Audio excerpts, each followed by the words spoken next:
And He's using me, and I don't even know what I'm doing. I'm just saying, okay, Lord, here I am. Use me. And He is.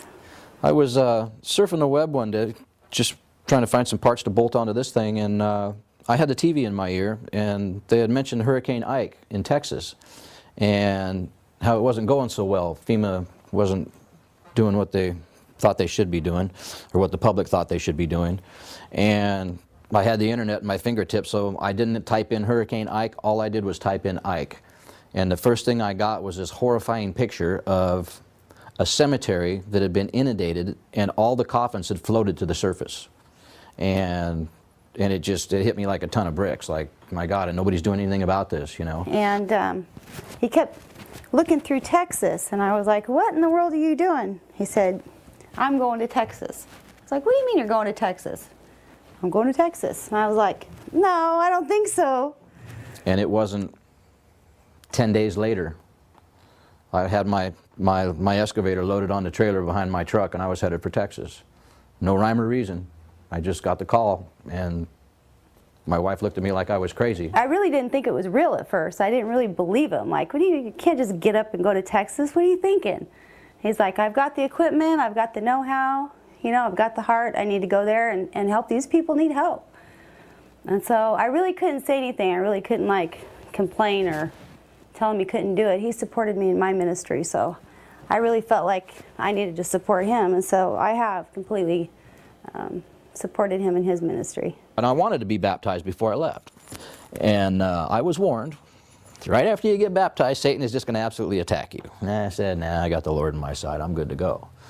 And boy, I'll tell you what, they weren't lying. He attacked me all the way down. I had nothing but breakdowns and just angst and trouble. It was a 3.5-day 4 trip, just hard pulling. I was pulling a lot of weight, and everything that could go wrong did go wrong, but you know, I persevered the storm. The Lord was in the passenger seat, and away we went. We didn't stop.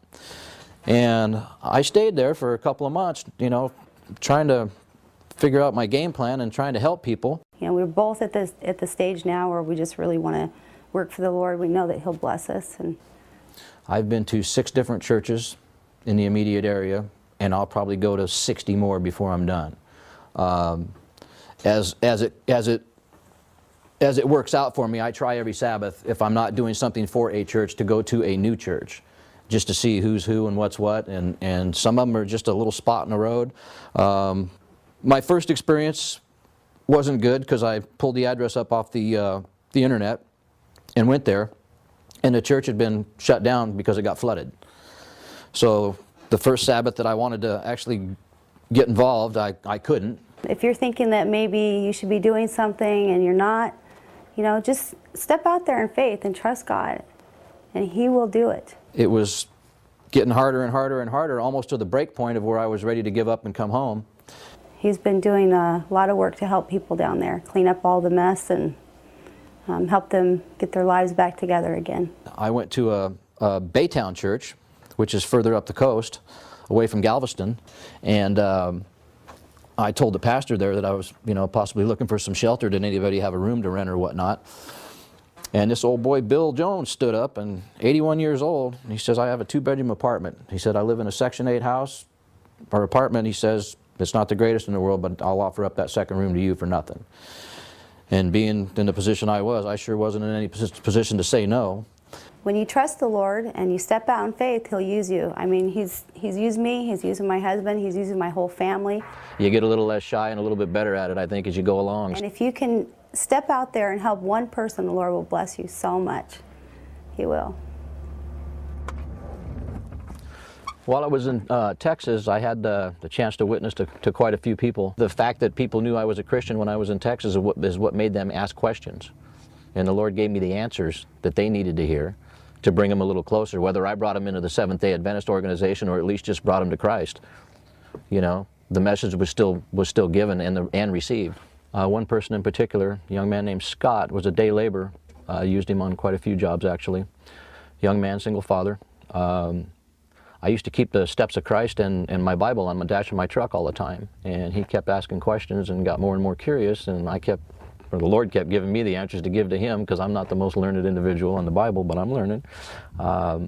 So I got him kind of interested, and I ended up taking him to church. And it was a pretty cool situation because I was a stranger to that church also, but it was a very friendly church called Gulf Haven, and it was my favorite church in Houston. They just invited him with open arms. He went with me twice, and then after I returned back to Oregon, he's carrying on. So I just talked to him again the other day. I got his number, he's got mine, so communication's key. But it was pretty awesome. If I got one, you know, like I say, his mother was interested too, so I probably got two. I ended up not finishing what I wanted to down there. I was hammering on some concrete on a job site, and we'd worked late that night till about 8:30, and we came in at 6:45 in the morning, and the thieves had hit us and pretty much stole every tool we had on the job site, and pretty extravagant amount of money. Pretty much put me out of business. After the anger had cleared, we decided that we needed to pray for the thieves and forgive them, you know, because Satan's in their brain, and they're, you know, we can't dwell on it. It's not going to do anything for us. You know, we just needed to carry on. So that's basically what we did. We closed it with a prayer, and the next morning we loaded the trucks, and I dropped him in Phoenix, and I rolled on home to Oregon. You know, it was time to come home. My family needed me for sure. I've been gone for several months, and I needed my family, not just my immediate family. I needed my church family, and so it's good to be back. You know, everybody needs a place to call home. Now that I'm home, I don't know what he has in store. I'm sure he's going to restore everything that was broken and lost and needs to be fixed, because that's what he does. And we're not getting any further away from the goal. We're getting closer. So probably now's not the time to relax. Even in these hard times, you know, you still need to be out moving and shaking, and that's what we're doing.